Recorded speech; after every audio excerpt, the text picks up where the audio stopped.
Bocah ini dipaksa memanjat pohon oleh alien. Saat bocah itu bersembunyi, dia tidak menyadari monster di belakangnya. Saya hanya melihat monster itu mengangkat cakarnya dan menangkapnya. Melihat bocah itu melarikan diri, monster itu bergerak maju. Tubuhnya tersangkut di pohon.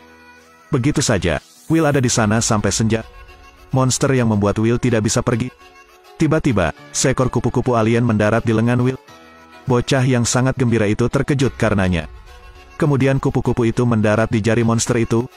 Monster itu sekarang tidak mengejarnya tapi hanya mengamatinya diam-diam. Sepertinya ada sesuatu yang dipikirkannya. Will tiba-tiba merasa bahwa monster sama sekali tidak tampak menakutkan.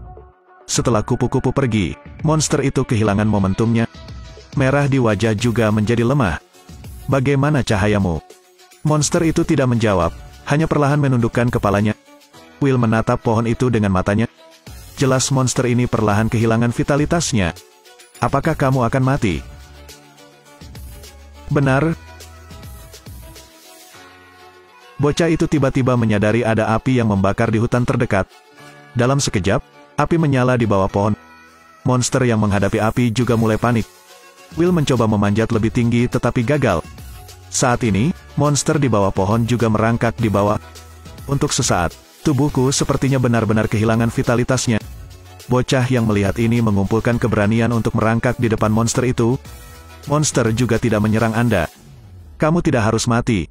Will mengambil alat itu dan mulai memotong batangnya. Saat batang pohon dipotong, monster juga tumbang. Anak laki-laki yang telah melakukan hal-hal ini kembali dan diam-diam menunggu kematian datang. Will tidak bisa menahan tangis pada saat hidup dan mati. Ketika bocah itu menyerah sepenuhnya, hanya monster dalam api fusi lengkap yang perlahan berdiri. Saat Will ketakutan, monster itu langsung melompat ke atas pohon, memeluk Will dan melompat ke tanah. Monster itu kemudian membawa Will keluar dari kobaran api, ke puncak gunung yang jauh. Terima kasih. Monster itu perlahan mendekat, mengulurkan jarinya untuk disentuh. Monster itu sepertinya mengukur tubuh Will. Kemudian tubuhnya mulai mengalami perubahan yang luar biasa. Keempat anggota badan mulai bersatu. Beberapa saat kemudian, sebuah lengan muncul. John di sisi ini berlari ke tempat berkumpul di permukaan es. Kemudian dia menyalakan obor untuk membakar magnesium. Magnesium terbakar dengan ganas di atas es, memancarkan cahaya putih yang menyilaukan. Jelas magnesium bekerja. Di permukaan es, sebuah lubang besar muncul. John buru-buru mengambil air. Sekarang Anda dapat melihat jari seorang gadis di bawah es. Waktu mendesak, John buru-buru membakar blok magnesium lagi. Saat keluarga merasa ada harapan untuk menyelamatkan putri mereka, langit pun turun hujan deras. John ingin mengambil air dari lubang es, tetapi semakin banyak hujan turun. Suhu turun lagi dan memadat menjadi gunung es. Meskipun John tidak menyerah mengeluarkan korek api, dia tidak bisa menyalakan obornya. Saat ini, oksigen putrinya juga akan habis. Gadis kecil itu menangis ketika dia melihat bahwa penyelamatan itu tidak membuahkan hasil. Keluarga itu tidak menyerah. Mereka merangkak di atas es dan mulai mencoba memecahkannya. Sampai oksigen Judy habis. Mereka tahu semuanya sudah terlambat. Mereka hanya bisa memegang tangan Judy tanpa daya. Ketika mereka benar-benar kehilangan harapan, sesosok raksasa muncul di kejauhan. Apa itu? John yang ketakutan mengeluarkan pisaunya. Will yang berada di belakang monster itu muncul dengan cemas sekarang. Tidak masalah. Akan tidak apa-apa. Itu datang kepadaku. Monster melihat jari di bawah es. Bahaya, Will Robinson. Bisakah kamu membantunya? Saya mohon padamu. Monster itu berjongkok ke depan dan perlahan meletakkan telapak tangannya di atas es. Telapak tangannya tampak merah muda. Danau beku mulai mencair karena suhu yang tinggi. Dalam sekejap, sosok gadis itu muncul di bawah uap yang pekat. Monster itu merogoh danau dan mengambil Judy dari air. Ketika seluruh keluarga melihatnya, mereka langsung mengelilinginya dan menangis. Bisakah kau melakukan sesuatu agar kami tidak membeku? Monster itu perlahan mengangkat lengannya, lalu melepaskan udara hangat yang lembut. Seolah berkat monster, mereka melewati malam yang damai. Hanya saja mereka tidak tahu, stasiun luar angkasa tempat mereka berada sebelumnya rusak secara aneh. Itu karena monster robot ini. Itu membantai manusia di stasiun luar angkasa seperti mesin pembunuh.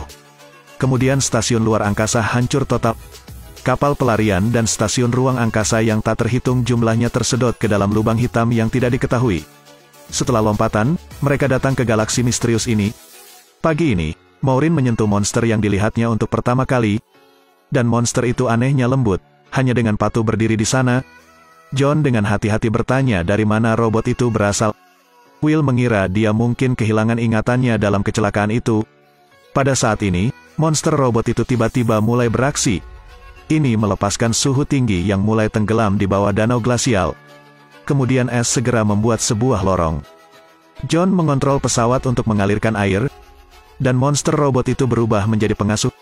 Monster mengikuti jalan. Uap yang tersisa dapat digunakan secara normal. John memutuskan untuk pergi mencari rekan-rekannya hidup-hidup yang jatuh di planet ini. Pertama mereka tiba di tempat pesawat ruang angkasa monster robot jatuh. Maureen yang penasaran membawa John masuk ke dalam pesawat ruang angkasa penelitian. Mereka menemukan struktur yang relatif maju. Mereka menyelidiki dan tidak dapat menemukan tombol mulai sistem. Hingga monster robot di luar tanpa sengaja menyentuh puing-puing pesawat luar angkasa. Sistem di pesawat ruang angkasa diaktifkan. Maureen melihat peta planet ini. Mereka terkejut menemukan bahwa mereka tidak lagi berada di galaksi. Robot sekarang mulai memulihkan ingatannya. Itu melihat adegan itu sendiri membunuh manusia di stasiun luar angkasa. Dan pemandangan ini juga secara tidak sengaja terlihat oleh Will yang menyentuh puing-puing pesawat luar angkasa. Apakah itu kamu? Mengapa kamu menyerang kami? Apakah itu kamu? Mengapa kamu menyerang kami? Katakan padaku laki-laki. Monster itu hanya berdiri tercengang dan tidak menjawab. Kau benar-benar tidak ingat apa-apa. Tapi kamu bukan kamu yang dulu. Kau bukan orang seperti itu. Benar. Will ingin monster itu mengangkat tangan kirinya. Monster benar-benar mendengarkan. Will menyuruhnya untuk mengangkat tangan kanannya. Monster itu juga melakukannya. Saat ini, Will menyuruh monster itu untuk berbalik. Hanya melihat monster beraksi. Di depan adalah tembok dalam yang menakutkan. Will memerintahkan monster itu untuk bergerak maju. Setelah mendengar itu, monster itu keluar tanpa berpikir. Will melihat ini dan segera berhenti. Saat ini, Will juga memahami pikiran monster itu.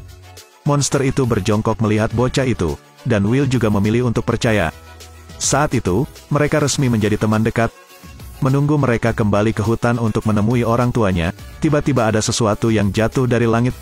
Will pergi untuk mengambilnya dan menemukan itu adalah permata raksasa. Saat ini ribuan batu mulia berjatuhan dari langit. Permata itu sangat tajam, menghancurkan segalanya di sini. Untuk menghindari bahaya, Anda hanya bisa bersembunyi di bawah batu besar.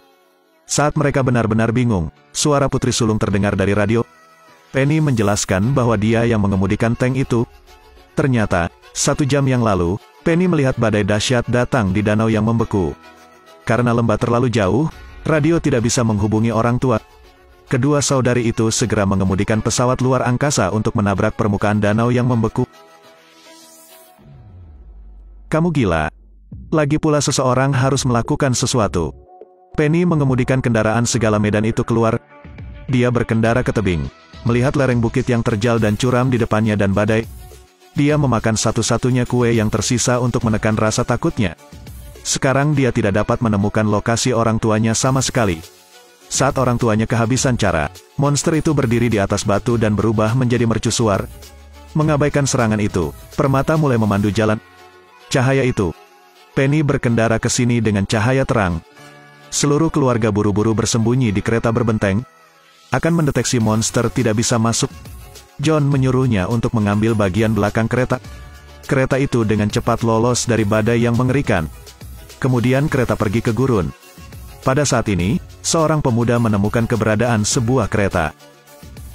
Will di dalam mobil saat ini juga melihat sinyal mara bahaya datang dari jauh. John melihat itu dan memutuskan untuk maju. Kereta itu langsung diluncurkan seperti anak panah di tegalan dan berlari ke sisi lain seperti badai. Ketika kereta datang ke tempat di mana sinyal itu berasal, seorang gadis yang sekarang berlari melewatinya dengan berbahaya. Dia mencoba bersembunyi di kereta. Tidak apa-apa. Apakah ada orang lain bersamamu? Tidak punya.